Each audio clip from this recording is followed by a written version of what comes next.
Welcome to All Grown Up Now, Tales of a Checkered Past. I'm Kenneth D. King, podcasting from my studio near Union Square in New York City.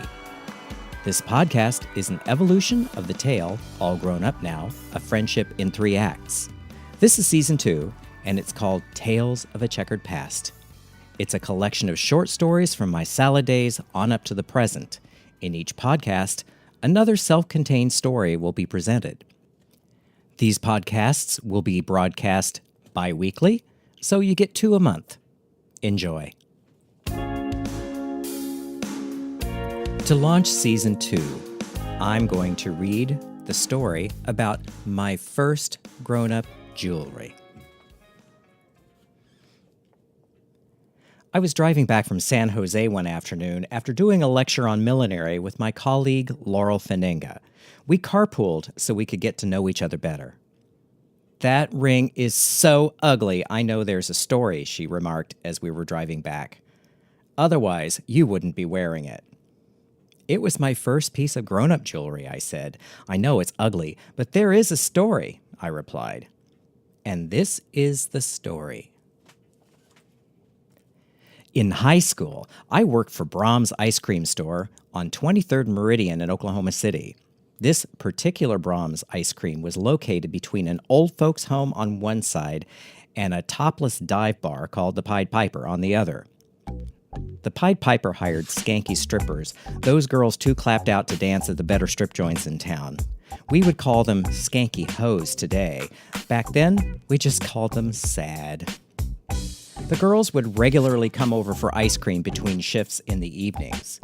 I use the term girls loosely as their youth and other things were long gone. They traveled in flocks, never alone. When they showed up, we got to see their nipples peeking over the brief fringed bikini tops they stripped off during their performances, something I certainly did not want to see. Their timing was a little suspect.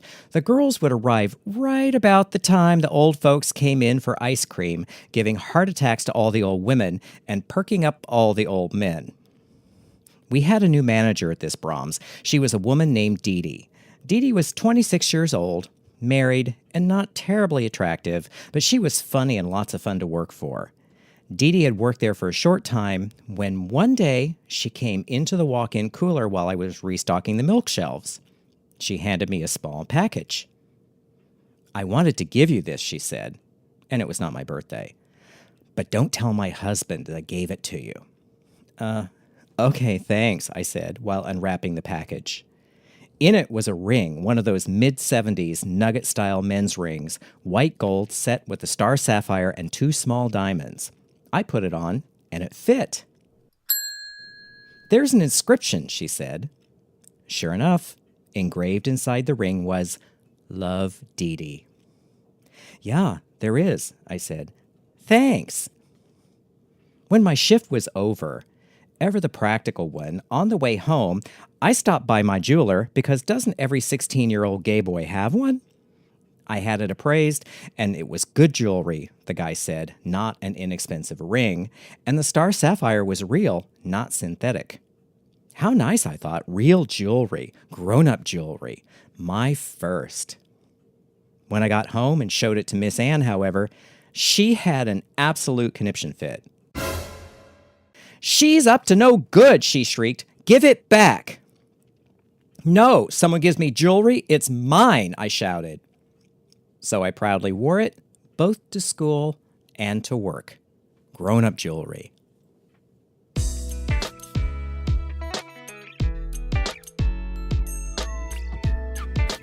My hated sister Lori also worked at Braum's after her unsuccessful stint pumping Bill, or rather, the gasoline at the gas station. She was a bookkeeper at this 2-pump gas station. She had big tits, but couldn't balance a checkbook, so she was qualified. She worked for a guy named Bill, who I call Bill the Mechanic. All of Mom's friends were horrified and astonished at Miss Ann's capacity for denial. Many times Lori and Bill the Mechanic had bookkeeping sessions at his place at night after work, and I was stuck waiting in a locked car outside as Lori was supposed to pick me up from work before she went to her bookkeeping sessions. I would cower inside the locked car, hoping upon hope that nobody would steal the tires.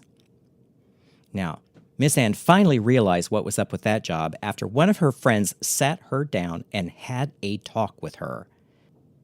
Afterwards, I was pressured to get Lori on at Brahms so she wouldn't have to look real hard for another job. Lori was delighted with the dive next door. She's that kind of girl. After work, Lori would hang around the Pied Piper.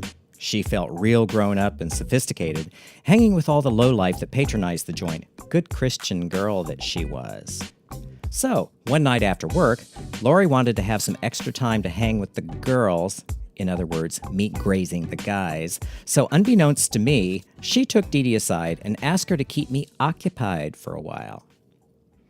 Dee Dee came out of her office, and after telling me that Lori wanted to go next door for a while, asked me if I wanted to ride with her to get gas in her car. It was certainly better than sitting in the parking lot in the car. Sure, I said. So off we went in her beige Chevy Vega to the filling station. Now, a little information is in order for our younger listeners. The Chevy Vega was a piece of shit car from the 70s, and few examples survive. They were tin cans on wheels. The engine was even aluminum. But the Vega had one feature that figures in this story. The lock knobs on the doors are practically in the back seat. Now, I learned in driver's ed to lock the doors every time you get in, as a locked door was less likely to open in the event of a crash.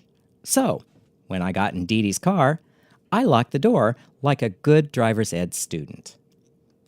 We drove to the gas station, Dee Dee filled up the car, and then she said she needed to go by her house to get something. Not being the suspicious type, I said, okay. When we got there, she asked me if I wanted to come in, but I said I'd wait in the car. In she went, and out she came a few minutes later. I didn't see what she had to get. Perhaps it was in her pocket. At this point, I thought we'd go back to the store, and I get Lori, and we go home. It was a school night. Now, before we continue, there are some things that you may not know about me, and I'd like to make clear.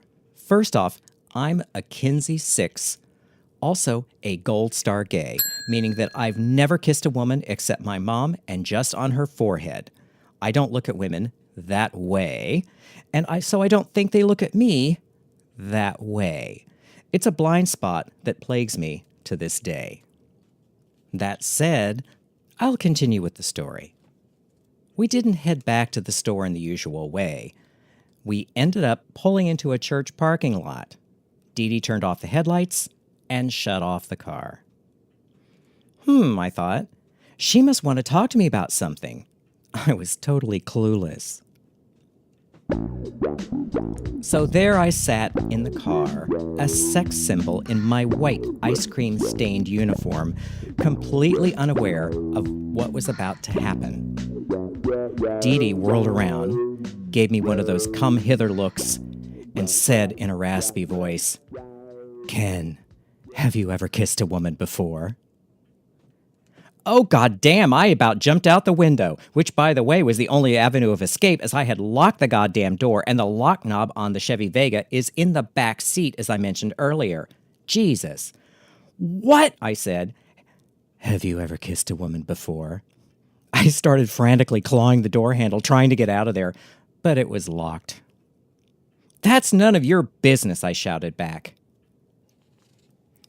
Then Dee Dee began this long harangue where she tried to convince me to kiss her, and other things as well, yuck. The story she told me was that she was madly in love with this guy. They were engaged to be married, and the night before the wedding, he was killed in a horrible automobile accident. Perhaps through me, she could recapture that feeling she had with him. Now, I had heard that song from the 50s, so I wasn't buying it, and I was still clawing at the door handle trying to get out of there. In frustration, Dee Dee tore open the front of her ice cream-stained white uniform while shouting, Ken, have you ever made love to a woman before? Rip. All I remember seeing was this dumb, boring, beige mom bra. It looked like one my mom had, actually. No lace, not pretty, just utilitarian. If you want to seduce a gay man, that is not the way to go about it. Yikes, I thought. Gag. I want to go home now, I shouted. Now! Take me back to my car! Defeated, Dee Dee buttoned up her uniform, started the car, and we headed back to the Pied Piper in silence. As we were turning into the parking lot, she revealed that Lori had put her up to this. What a surprise. We pulled in about 2:30 in the morning to find the bar closed. Standing out front were Lori, with a shit-eating grin on her face, and Dee Dee's husband, looking like he wanted to kill me. I bolted from the car, got in my car, fired it up, Lori jumped in, and we sped away.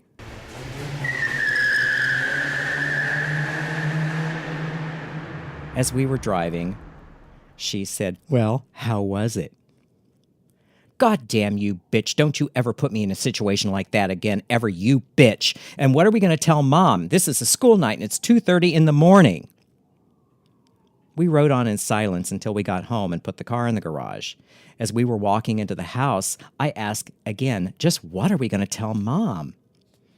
"Ah, she'll be asleep," Lori snarled, just in time to find Miss Ann standing there in her nightgown, her head wrapped in the silk scarf she wore to sleep, and screeching like a Valkyrie, "Where in the hell have you two been?" I'm sure that shriek knocked a satellite out of orbit. "Lori will explain," I said. "It was her fault." And then I went to bed.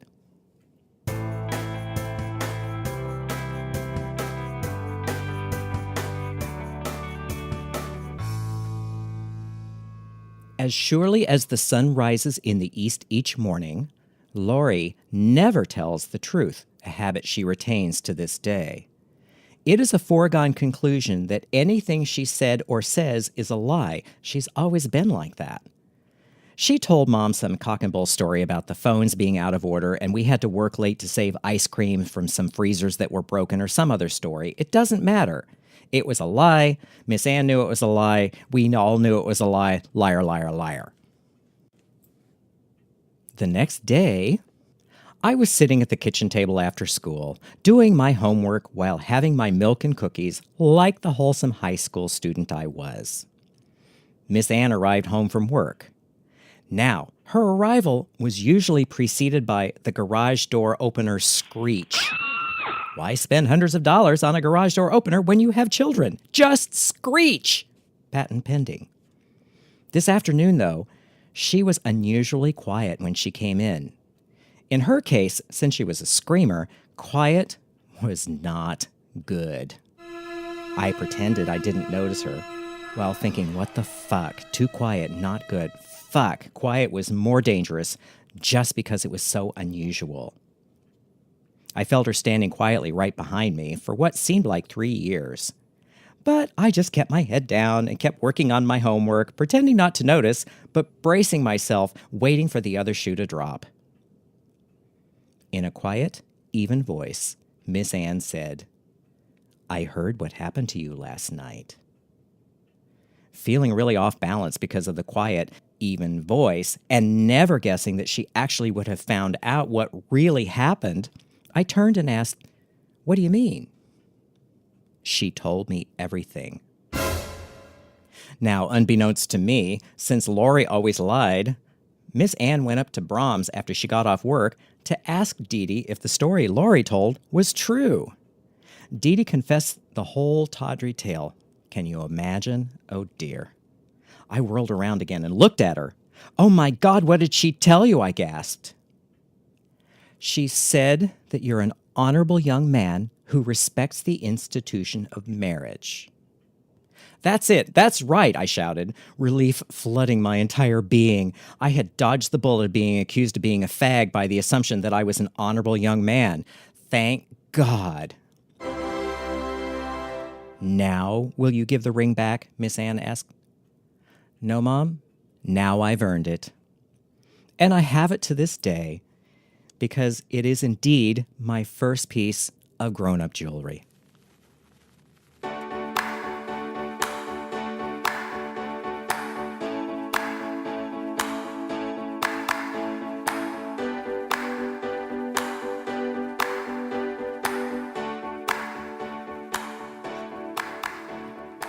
Thanks for listening.